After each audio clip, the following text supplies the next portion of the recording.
點解啫？我知佢最緊點做啊？係，慢慢嚟。我唔係，我好驚啊！我好驚下一架車輛再車死人啊！個司機。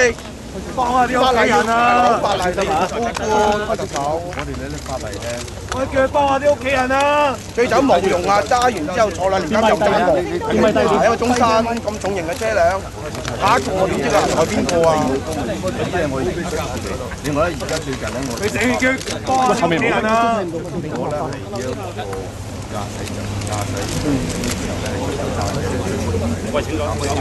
10年都唔夠啊！掉頭5個生命喎，5個經濟支柱嘅生命夠啊！乜嘢都唔夠。終身停牌有冇諗啊？我同意你講，停牌當然你要嘅時候就係啦，佢3年之後放監又揸架車又車死嗰啲人，咁我點啊？大家要好緊要，我諗全香港市民都好緊要。唔係好簡單，啲法例要改㗎嘛，係咪？最近改過，你冇有個獎。有幫我屋企人啦！我仲要養我侄孫啊！好細嘅，你俾我得陣。錢有乜用啊？我俾你啊！而家你俾翻條命我啊！你要幫下手嘛？你係香港嘅經濟最緊要嘅龍頭，你係大佬，你係特首，你都唔幫手。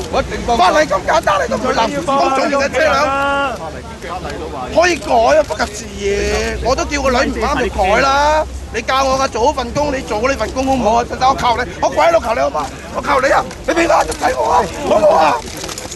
你唔可以咁樣縱容你嘅手下啊嘛，局長。運輸署局長咁寬鬆呢條法例，你要跟改嘛？最近啊，咁多大型車輛發生意外啊，好巴大佬。有陣時咧，你冇諗到人哋幾慘啊？幾嚴肅都得啦，幾嚴都好啦。如果佢哋飲醉酒，都係冇辦法。咁咪要停牌喺終身啊！我同意你講。同意咪要立例咯，即刻就揾啲人開會啦。真真你多揸水啊，大佬！幾慘你知唔知啊？有啲需要，有啲咩？我今晚都可能喺你嗰邊跳落嚟啊！我自己都接受唔到啊！點樣接受啊？5個家庭，5個都係我手足，5個我最親嘅。The 5 taxi passengers were all steel workers on their way to work from Lok Ma Chau to Ho Shang Hang, where they work at the Correctional Services Department construction site. According to their co-workers, they take the same trip at around the same time every morning, and this would have been their last day of work before the Lunar New Year break. Distressed relatives soon arrived at the scene. And so did the man's co-workers, most of them overcome by the sudden loss of those who worked side by side with them every day. One of the victims was this man's son and the sole breadwinner of his family. He leaves behind a 10-year-old child. Good evening. The truck driver involved in yesterday's fatal traffic accident in Lok Ma Chau has been charged with dangerous driving causing death. He'll appear in court tomorrow. The crash, which killed 6 people, has sparked calls for tougher penalties against drink driving. Today, the police chief waded in, saying there should be public consultation before any changes are made to existing legislation. Elmi Lung reports. Families of the deceased workers were accompanied by union representatives to the Fushan mortuary this afternoon. The victims' families are eligible for several types of compensation, but they're not entitled to employee compensation because the accident occurred on the way to work, which is not considered to be the cause of employment. Meanwhile, the police have pledged to step up measures to crack down on drink driving. While the number of deaths and major injuries from accidents involving drivers under the influence last year fell by about 30% compared with 2007, drivers who were involved in traffic accidents and found to have exceeded the drink driving limit went up slightly. With effect from the 9th of February, we'll introduce the random breath test, and under this new arrangement, police officers will be able to randomly conduct breath tests on drivers.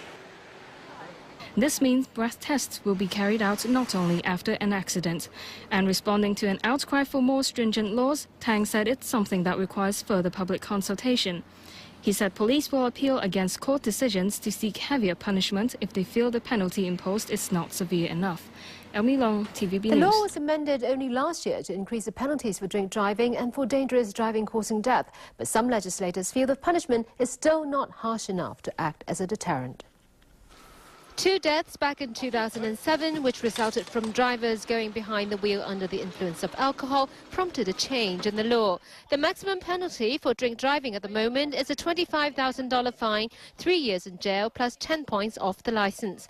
When the new law comes into effect on the 9th of February, guilty drivers will have their licenses suspended for at least 3 months, and they must attend a driving improvement course. The maximum penalty for dangerous driving causing death right now is 10 years in jail and a fine of $50,000. The custodial sentence was doubled last July. One legislator called today for even tougher penalties. Let the driver, to let them know if they violate the law, they will be suspended their driving license in a longer period of time, but not just for 3 months. Good evening. The government is considering further measures to crack down on drink driving. Drivers with higher blood alcohol levels could face more severe penalties, and cases which result in death could be passed on to higher courts. All this comes just days before new provisions, including random breathalyzer tests, take effect. Elmi Long reports. In my country, back home, there are very, very strict rules on drink driving, and I think it's the right thing to do. I think in Hong Kong, driving rules have been too lax for too long, actually. Well, not anymore. A speedy agreement was reached in a closed-door meeting this morning, chaired by Secretary for Transport and Housing Eva Zhang, to pursue further measures to tackle drink driving. We should introduce a provision on dangerous driving, not just on causing death, which is the existing provision, but causing serious bodily harm. The other concept that we will also study is to introduce aggravating factors in the law. The penalty we are having as of today is a penalty for 10 years imprisonment for dangerous driving causing death, which, with due respect, is is the most severe of all in the world. Good evening. Transport authorities are considering tougher measures to crack down on drink driving after a recent spate of deadly accidents. New measures such as random breathalyzer tests will come into force starting Sunday night, but officials are under pressure to get even tougher. ATV's Vivian Tang reports. The recent spate of deadly drink driving accidents has been a cause for serious concern for the government because of a public outcry over penalties being too lenient. It's on the simple worldwide experience that the RBT, the random breath testing, is the most deterrent of all and effectively can deter drivers from, possibly drinking and driving.